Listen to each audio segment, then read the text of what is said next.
Shalom, it's Ebrahimoff, and tonight I'm very, very excited about the Haftarah that we're going to share. Why? Because it's one of the most exciting ones. Yes, I know I say that every week. And I want you to know that this week is Parshat Bishalach. The Torah portion is the portion where we read the Song of the Sea.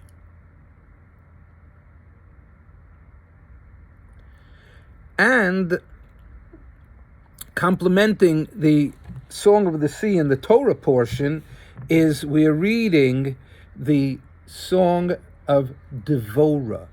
Now, who was Deborah? She was a Neviah. She was a prophetess. And she was one of the 7 prophetesses that we have in the Tanakh, in the Torah, in the Bible. So we want to know a little bit about her. So she was a Neviah, she was a prophetess, but also she was a shofetet. She was a judge. And when you had judges in the time that this story takes place, which is after Joshua succeeds Moses and he brings the nation of Israel into the land of Israel, but prior to the construction of the temple. So here she used to listen to people's cases outside under the tree, the tomer, the date tree of Deborah. Why did she meet with people outside? Is for tzniut, for modesty reasons. If she was meeting privately with people, some of them could have been men, that people could say that maybe she's behaving in an inappropriate way. So she met outside, and here she lived in a city called Atarot, which was in the tribe of Naphtali, up north. And she was independently wealthy. Why was that important? It was important because let's say you're a judge and people would come, you couldn't buy her, you couldn't smear her, you couldn't grease her, that she would be able to listen objectively without somebody knowing, oh, I could get to her. So she was very, very wealthy.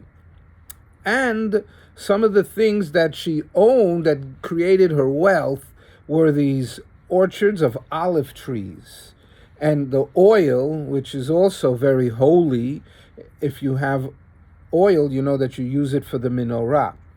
So her husband, in some people's opinions, was a man named Barak, like Barack Obama, or Barak, which was lightning. And why did she get a special zechut is because he would know how to twist the wicks for the menorah. That the menorah was lit at night and it burned through the night. Now, it had to burn throughout the night. But what was a night? In the summertime, you had long daylights and shorter nighttime. In the wintertime, you had shorter daylight and longer nighttime.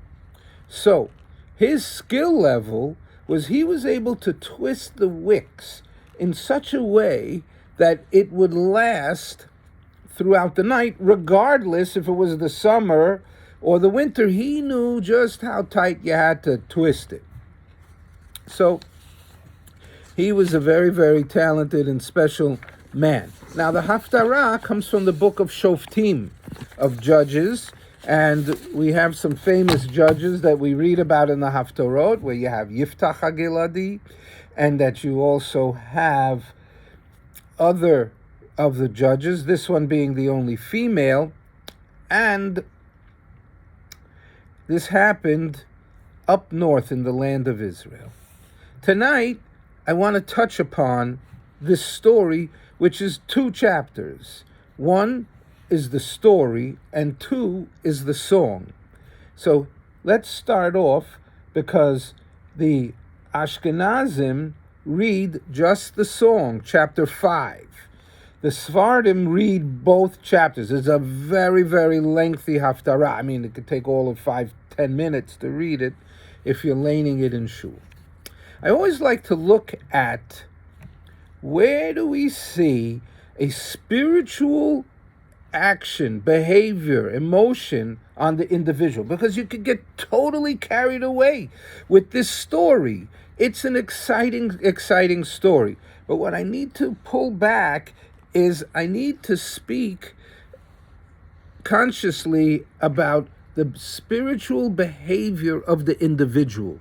So it's exciting to hear a good story, but more importantly is to be inspired by somebody's connection to God, their holiness, and the way that they think in light of circumstances. They're able to have faith in emunah. It's not only happy-go-lucky and as it going good, I have faith. It's in the face of things not going well that they're unshakable with their faith. So we're starting off in chapter 4 of Shoftim, Perek Daled.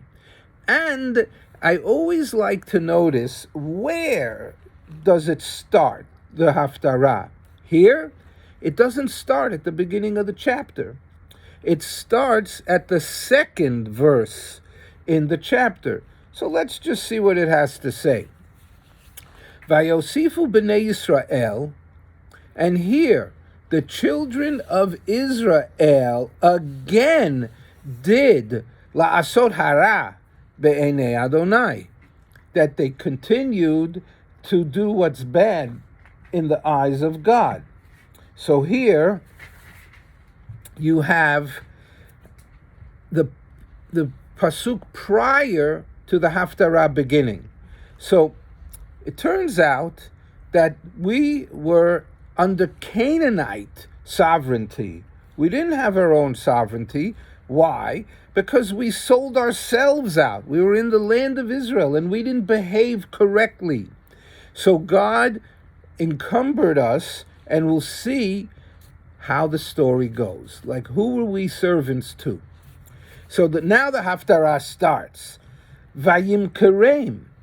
And now God sold us out, and he uses the 4-letter holy name of God, Biyad Yavin Melech Canaan, into the hand of Yavin, his name in English with a J, Jabin, and he was the king of Canaan. He was the king. So you have one, if it's a chessboard, you have the king. And it continues, Asher Malach Bechatzor. Chatzor is an archaeological site today where I drove up there and I walked around Chatzor, and it's like a hill, a hilltop where it was advantageous to be on top of the hill. We'll see why. From a military standpoint, that it was good for them not to be in a valley, but on top of the mountain. Vitzar Tzava, and he had a general, of course, and his name was Sisra. And Sisra, Vahu Yoshev Becharoshet Hagoyim, and he lived in a place where it was called Charoshet Goyim. So obviously had something to do with that. It was like a factory, or it was a place where they did different fabricating of things. However, the name of the place is Charoshet Hagoyim. Then, Vayitzaku b'nei Yisrael. And now, b'nei Yisrael bellows out to God. And they're saying, El Hashem, Ki tesha me'od rechev barzel, that the Israelites are looking up and they see that the enemy has 900, the equivalent of tanks. And they're like going, oh God, oh God. And V'hu lachatz es b'nei Yisrael, and here he oppressed the Israelites. So he didn't make it easy on them. He controlled them and he made them serve him.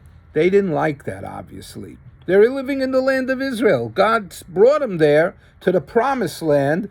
They're in the promised land. They're in Canaan, and they're subjugated. They're subservient to this king, Yavin, and his general, Sisera. And it was really, really strong oppression. And for how long? Esrim Shana. Can you imagine? 20 years.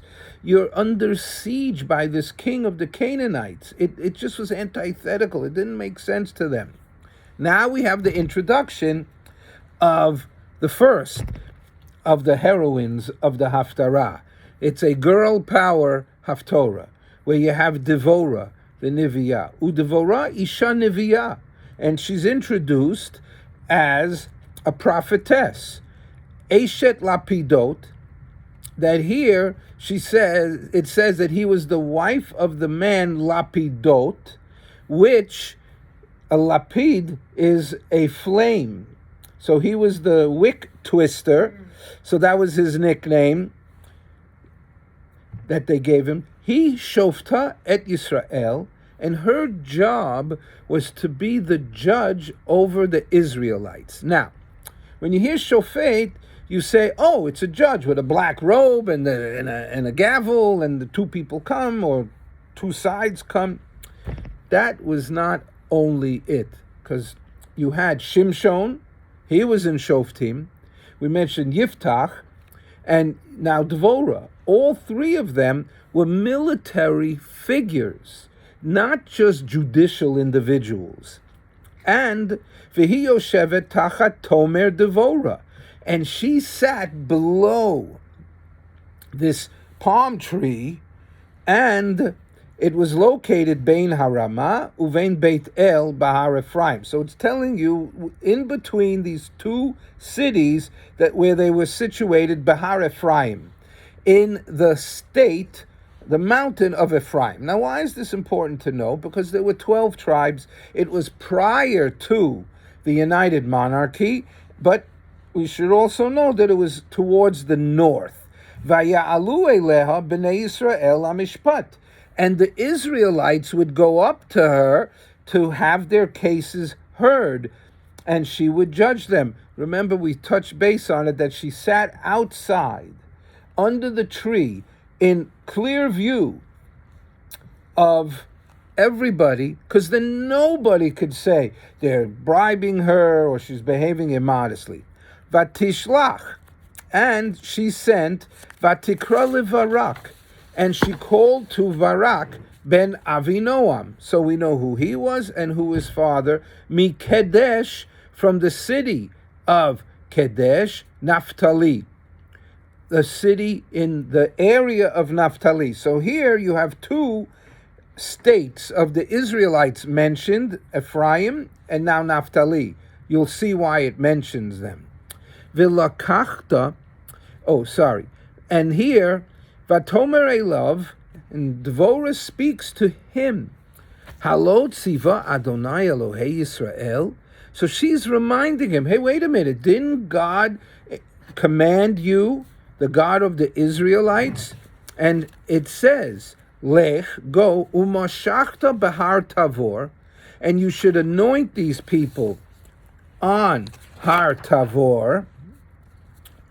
And you'll see, Velakachta imcha aseret alafim ish, that you are supposed to go with 10,000 soldiers to go up to war. Now, wait a minute.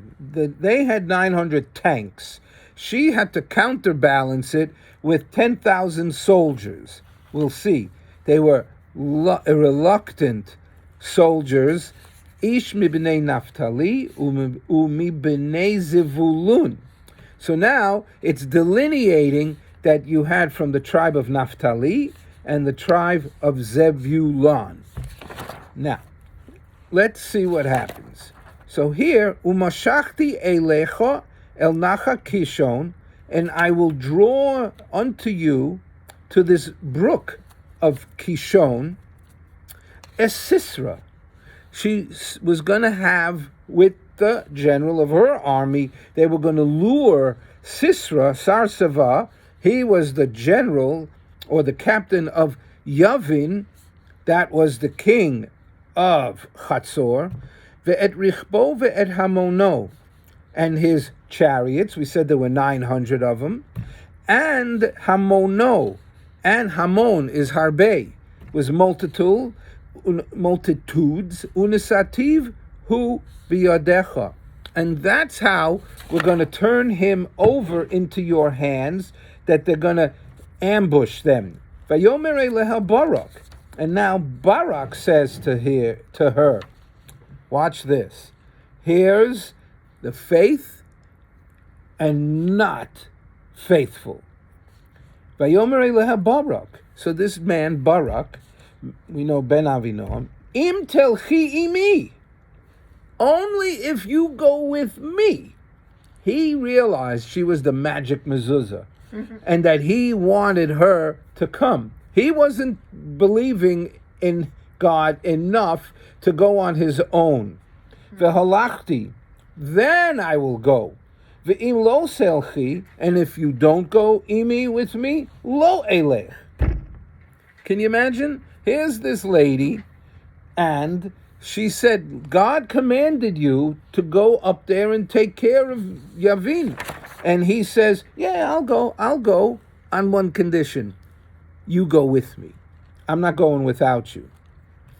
So here is, I think, a message, first message, about confidence in your faith.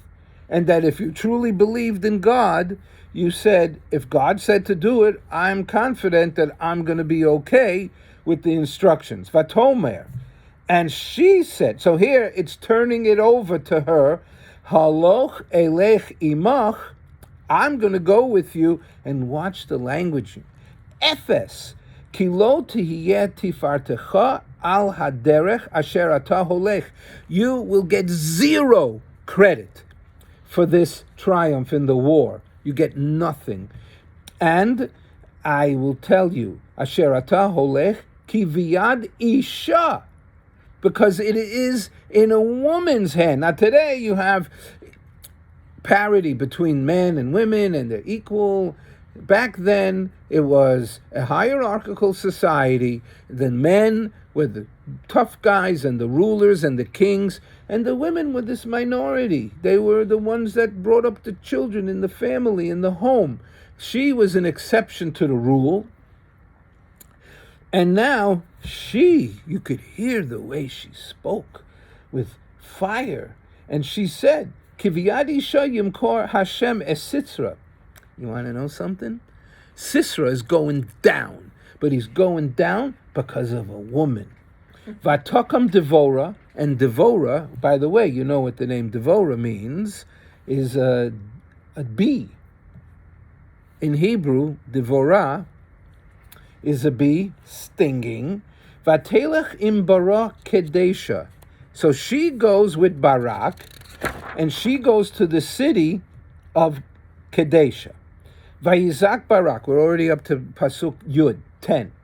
Vayizak Barak et Zevulun, Vayazek Barak et Zevulun ve'et Naphtali Kedesha, that here Barak called out both the Zevulun and Naphtali together to this city of Kadesh, and Vayal beraglav aseret alfei ish, and alongside with Devorah and Barak, that you have 10,000 men, Vatalimo Devorah. So you have 10,002 people that go up there. When it says Et Zevulun ve'et Naphtali, it's talking about the whole tribe of people, not just the individual, because Zevulun and Naphtali, they died long, long before, so it's not talking about them individually, it's talking about them as the head of the state of the 12 tribes. Here are 2 of them. Now we introduce somebody that we have, that we know from his family. V'chever. And it's interesting, the names. Yavin, the one that's understanding. Binah, Da'as. Or now you have Chever. Okay? Chever, it's not literally what it means, but a Chaver is a friend. And this is who he is.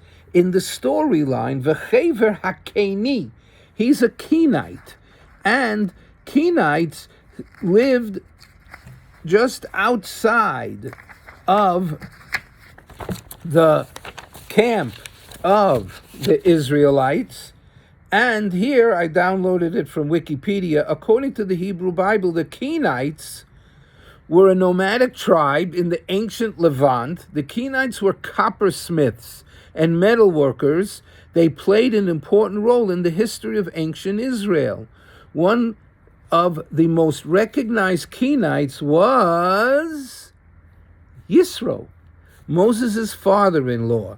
So they were interconnected, who was a shepherd and a priest in the land of Midian. It's talking about Moses. And here it introduces Chever HaKeni. What's his role and function here? Why are they even talking about him? Nifrad. He severed himself, Mikayin, from the Kenites, Mibnei Chovav, from the sons, the children of Chovav, Chosein Moshe, that the father-in-law, you have Chatan, is the groom, Chosein Moshe, would be the father-in-law of Moses, Vayet, Ohalo, Ad Elon Betza'ananim, that here he pitched his tent as far as the city Elon Betza'ananim, which is by Kadesh. So if you look at a map, you could see you had the Canaanites, you had the Israelites, and satellites, were the Kenites. So, okay, thank you for the introduction. What's his role and function over here?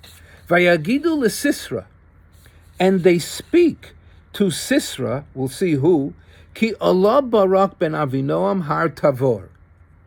So, the people in the population of the Canaanim, that they had Yavin, Melech Chatzor, so the people in Chatzor notice that Barak ben Avinoam ascended Har Tavor.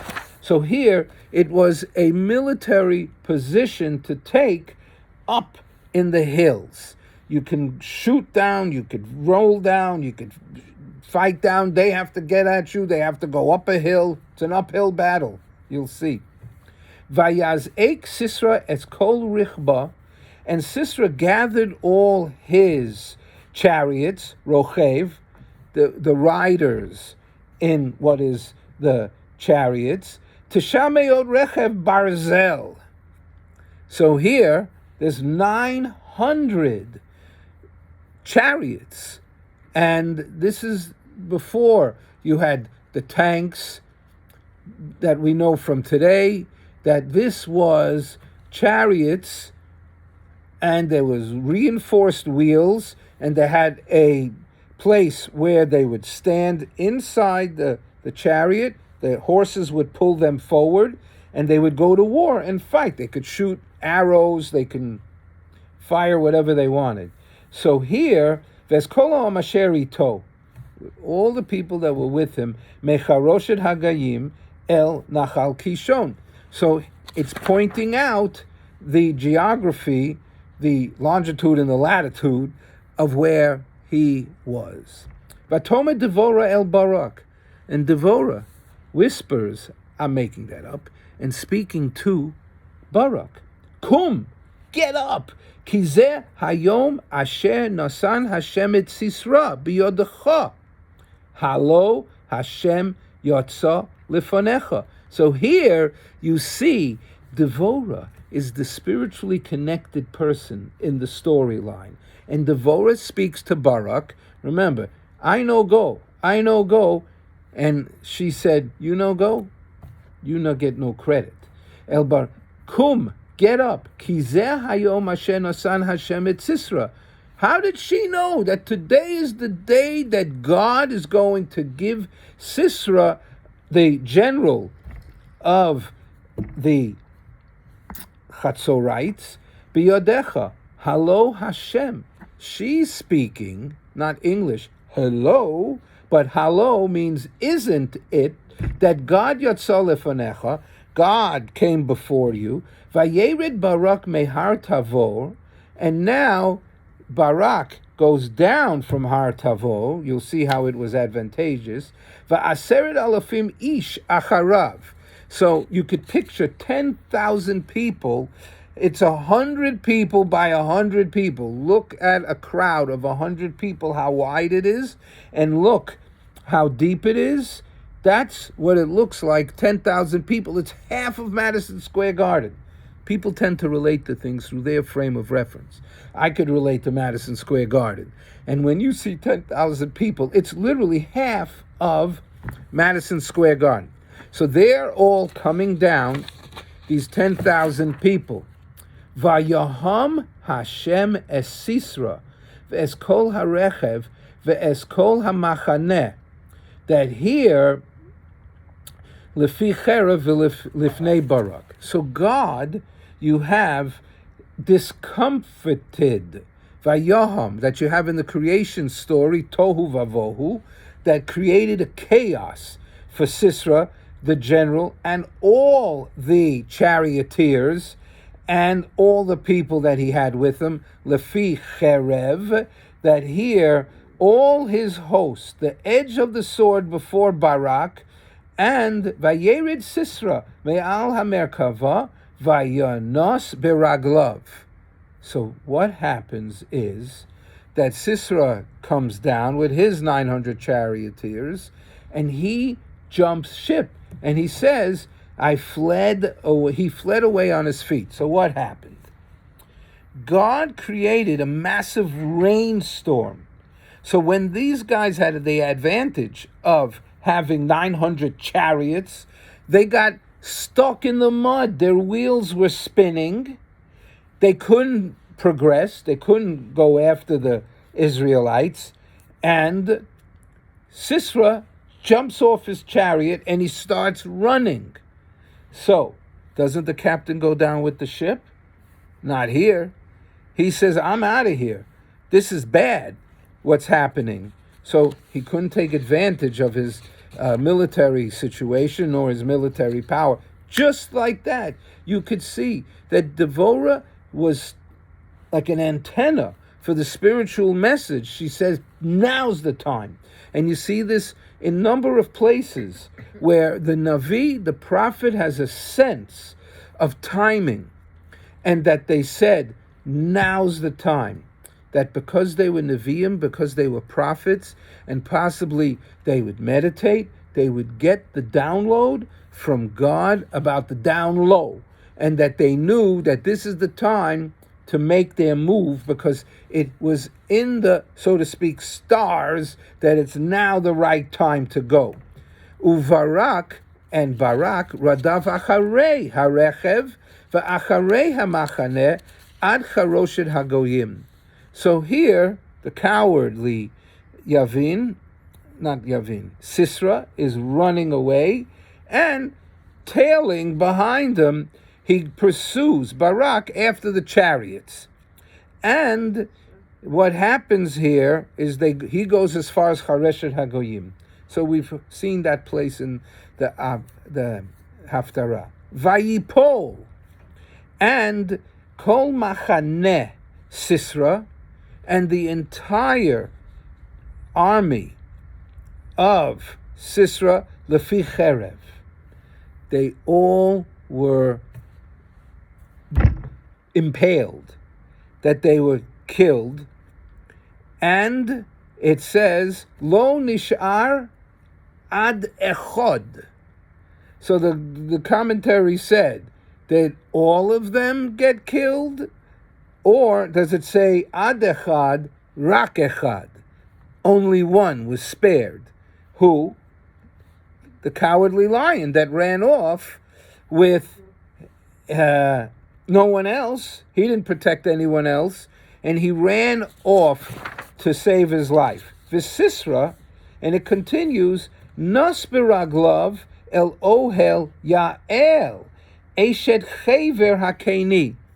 So, where does he go running? Sisra, he flees, and you have the word vayanusu misanecha, that we say, Ki mitzion teitzei Torah. From Jerusalem, the Torah comes out.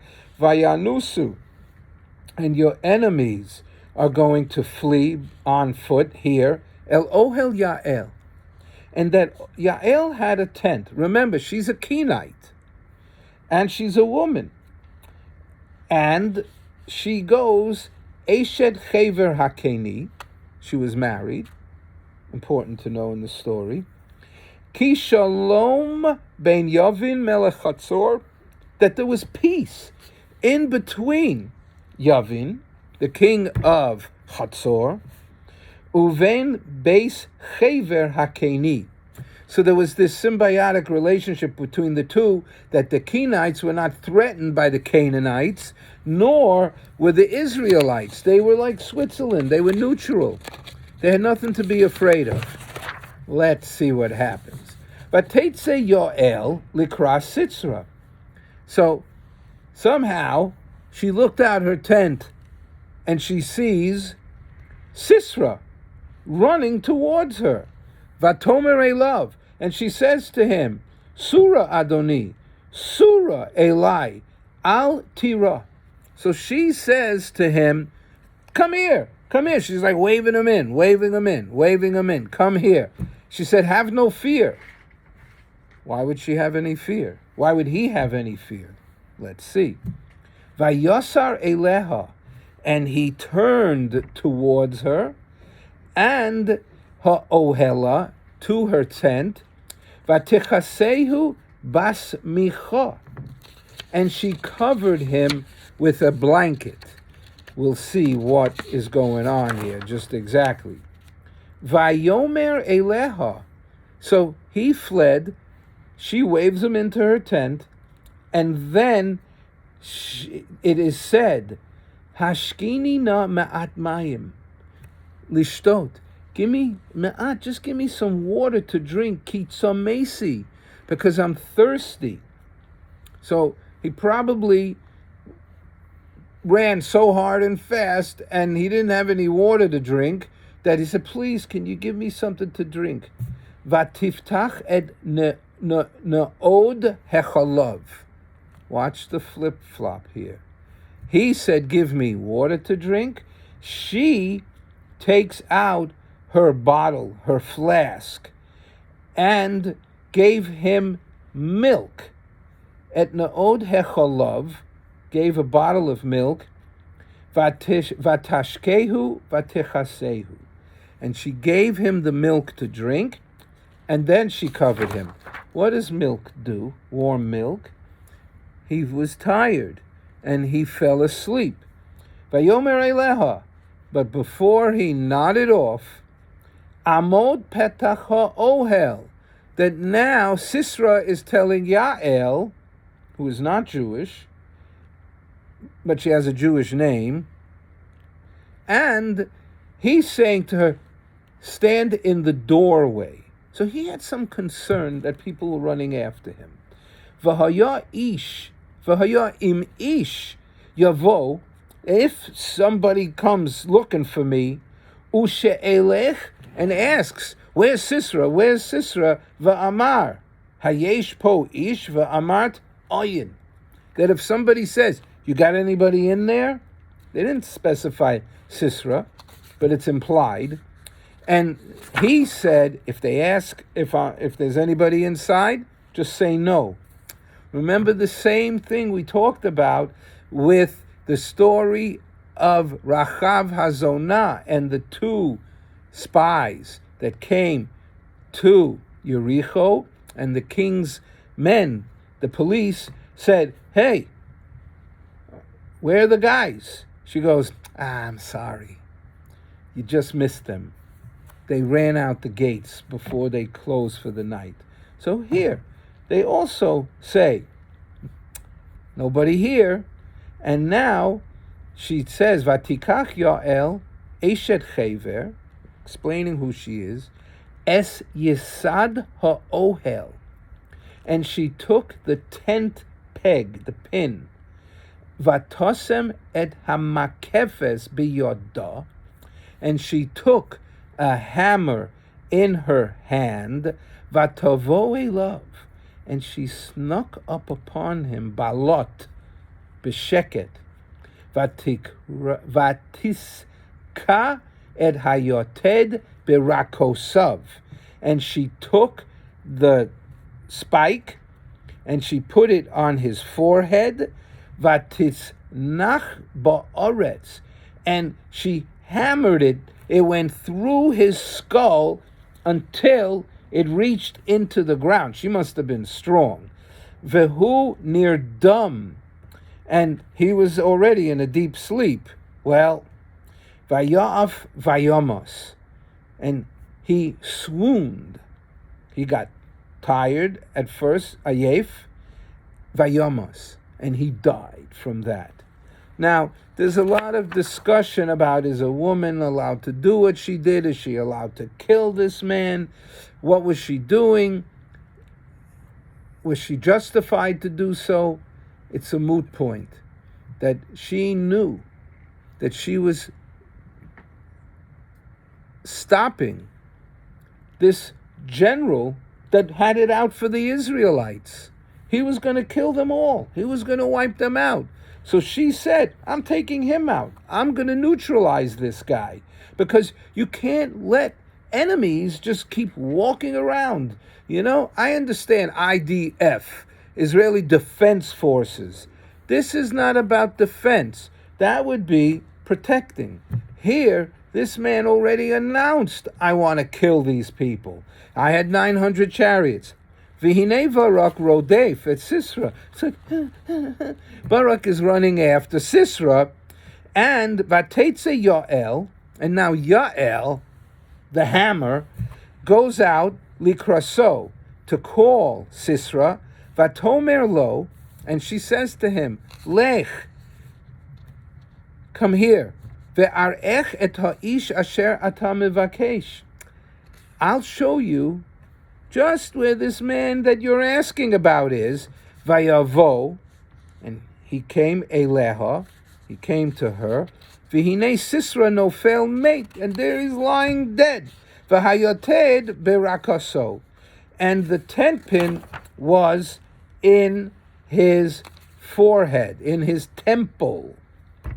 Vayachna Elohim bayom hahu et Yavin melech Canaan. So now God subdues that day Yavin. So one, Sisera the general gets taken out, and now the general is gone, and Yavin gets neutralized. That now, Lifnei Bnei Yisrael, that now he is rendered powerless in front of the Israelites. The tanks are gone, the soldiers are gone, the general is gone, he's out. Vatelech, after 20 years of supremacy and sovereignty, Vatelech Yad Bnei Yisrael, Holoch V'Kasha Al Yavin. And now the hand of the people of Israel prevailed, the upper hand, and more against Yavin, the king of Canaan, ad asher hichrisu es Yavin melech Canaan, until they had destroyed Yavin, the king of Canaan.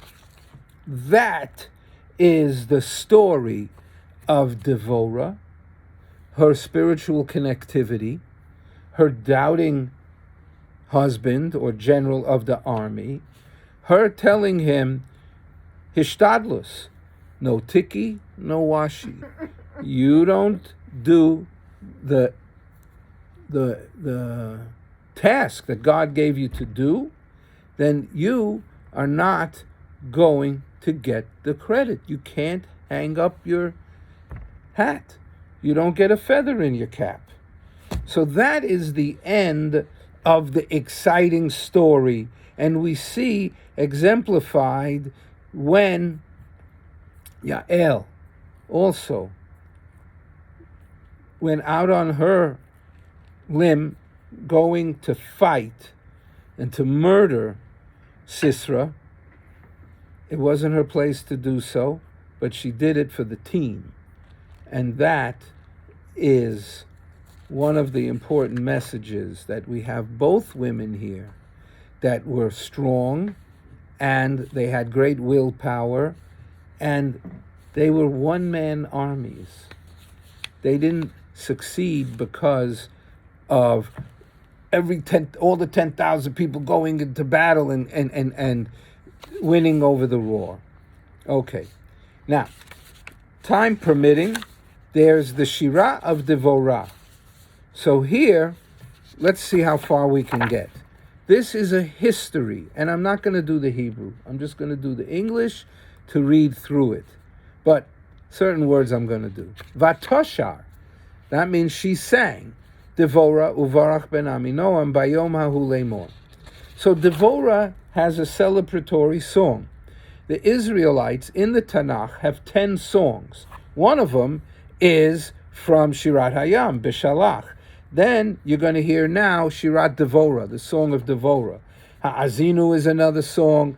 You have different songs that you have throughout the Tanakh. And here, when men let grow their hair in Israel, when the people offer themselves willingly, Baruch Hashem, Baruch Hashem, bless God. So why are they, what is this thing about growing their hair long? And that is that they let themselves go. They were supposed to be well-groomed so they could put on the tefillin and not have long hair. And they didn't take care of themselves as far as their appearance goes. Shimu Melachim, and I'm sure there's other answers. Listen up, kings. Here, the Ha'azinu Roznim. So Ha'azinu is Shirat Moshe, is the song of Moses. So it uses a similar word, setting up the context. And it says, I am unto Hashem, the 4-letter name of God, and I'm going to sing, Anochi Ashira. I'm going to sing, Azamer La Hashem. And I'm going to play music, that we have Zmiros. So here I'm going to pray to Hashem. Now, she's criticized, or the both of them are criticized, because they just had a bloodbath. They just killed all the charioteers, 900 of them, and the thousands of soldiers. So it's frowned upon to celebrate. Also, when you had the Exodus, where all the Egyptians drowned in the water, and it's like, how can you sing? These are God's creations. You're not allowed to sing about this. Okay, and here it starts recreating our history. It says God, the 4-letter name of God. Thou didst go forth out of Seir. Seir was the mountain Har Seir, and Har Seir you have because Yaakov and Esav became Edom, and Har Seir was here, and march out on the field of Edom. The earth trembled, the heavens also dropped, yea, the clouds dropped water, that we see how the water came down and made mud, so the chariots were spinning their wheels. And here you're going to see the history. The mountains quaked at the presence of God. Even you're at the presence of Hashem at Mount Sinai.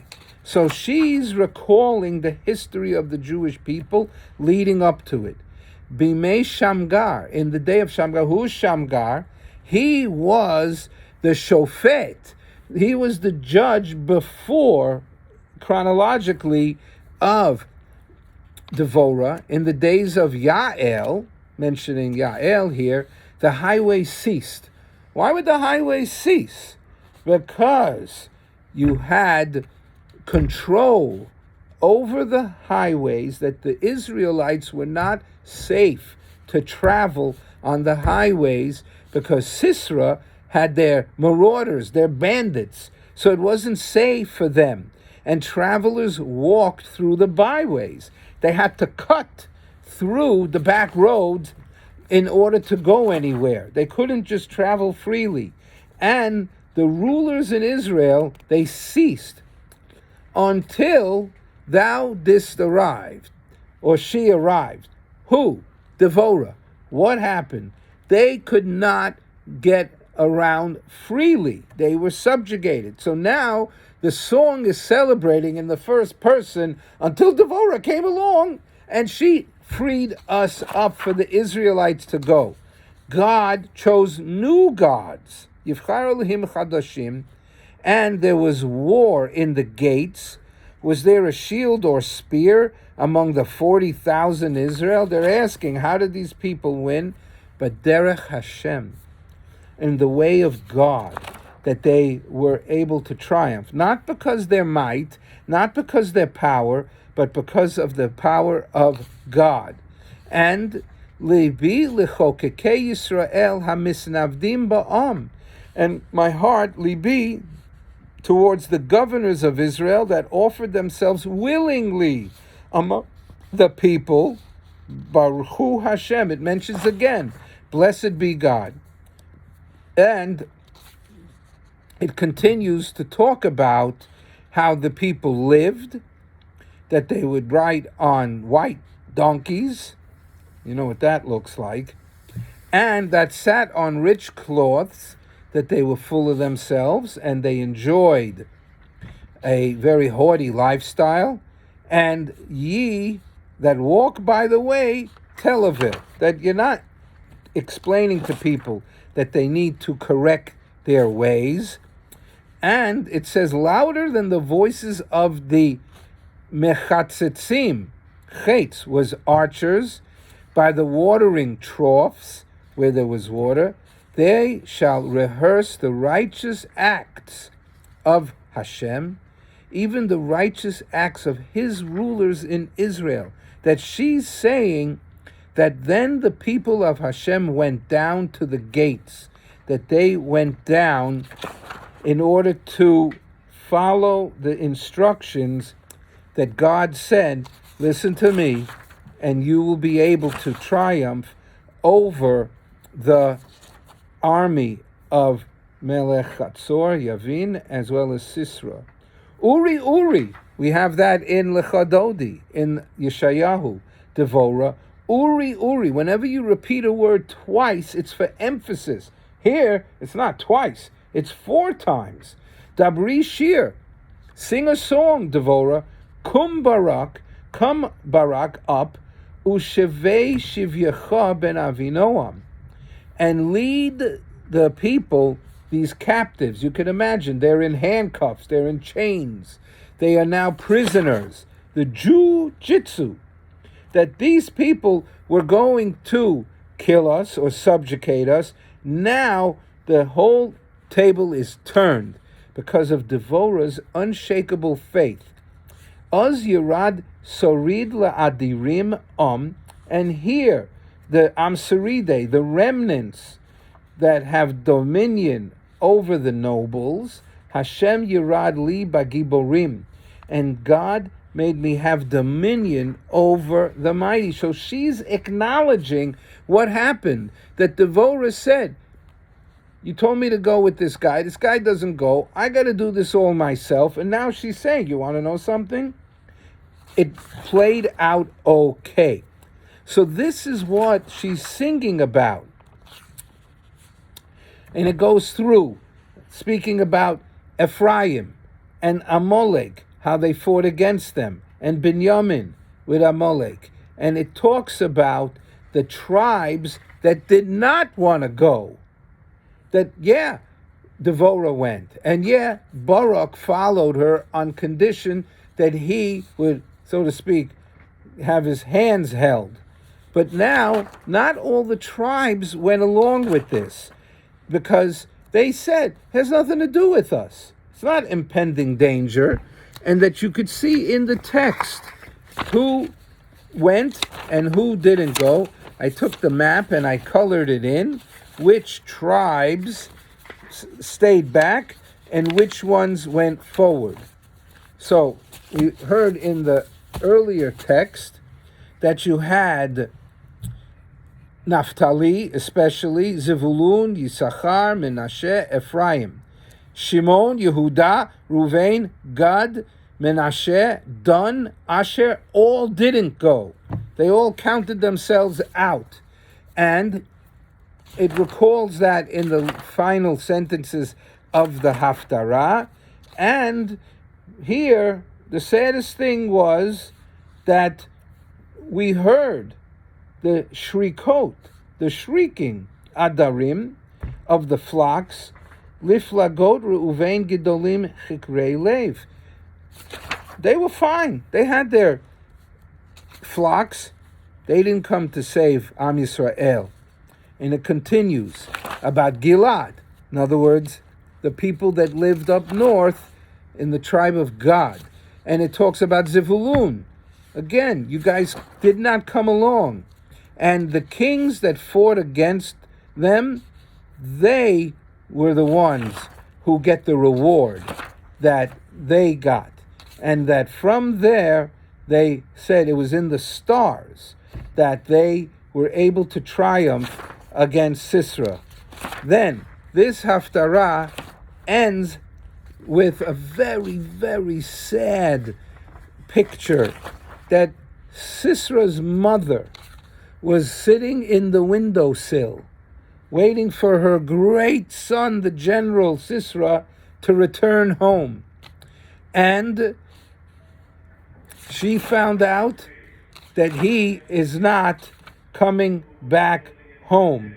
And that here you see how that the triumph goes to Yael and Deborah, and the mother realized that her son was dead and that he was not returning home. Ba'ad hachalon nishkafa. Through the window she looked forth, and she looked.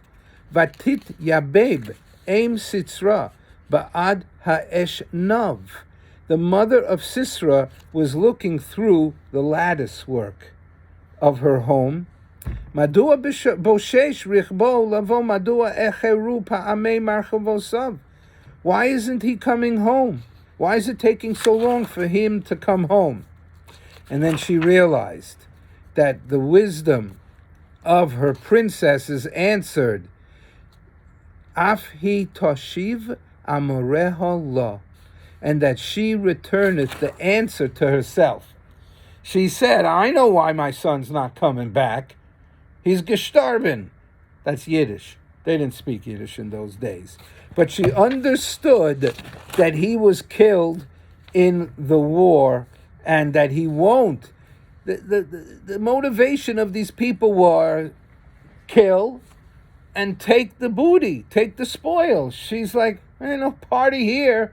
I ain't getting anything. My son's not bringing me back. Oh, Ma, I found this. I gave you this jewelry. I found clothing. Nothing. That there was nothing, no benefit. And that what happens is the story ends with very nice information. And the land had rested for 40 years. Twice. The years of subjugation, that the Israelites lived in peace for 40 years as a result of the efforts of Deborah and Yael, and how they both showed spiritual fortitude and spiritual might. They didn't need evidence from God to say, oh, now I know it's going to be okay. No, they just said, I believe this is the way of God, and I'm going to follow in his pathway. So this is a very, very inspiring Haftarah that we're going to read this Shabbat. It's also something where we could always look at the Haftorahs and the Nevi'im and the prophets and ask ourselves, where is the spiritual role model? And this Shabbat is not just guys talking about guys. It goes into superseding any guy. They were useless. What was the power of the two women, and that God rewarded them with triumphing over the Canaanites, and they lived in peace for 40 years. That was a big accomplishment. Thank you for listening. Share with your friends. We'll see you next week.